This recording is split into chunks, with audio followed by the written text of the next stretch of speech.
Northeast Forum for International Solidarity organized a candlelight vigil and demonstration against the Citizenship Amendment Act last evening in front of Manipur University, Kanchipur, Imphal. Several youngsters, mostly students, took part in the candlelight demonstration. Union Home Minister indicated that there could be some changes in the Citizenship Amendment Act.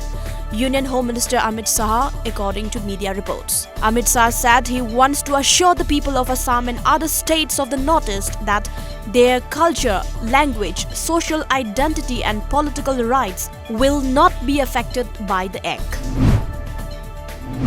The curfew clamped in Guwahati last Wednesday has been relaxed for 9 hours on today from 9 am to 6 pm, giving some respite to the citizens, as per media reports. During this period, shops, petrol pumps, ATMs and other small and medium business establishments will remain open.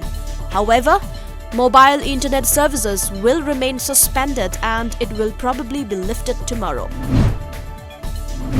National Democratic Progressive Party NDPP Lok Sabha MP of Nagaland, Tokheho Yepthomi, in a statement clarified as to why he voted in favor of CAB in the parliament. As per media reports, he said that the Citizenship Amendment Bill 2016 had nothing mentioned about the protection of the states from the Northeast, but it was amended to protect Nagaland under the 6th Schedule and Bengal Eastern Frontier Act 1873.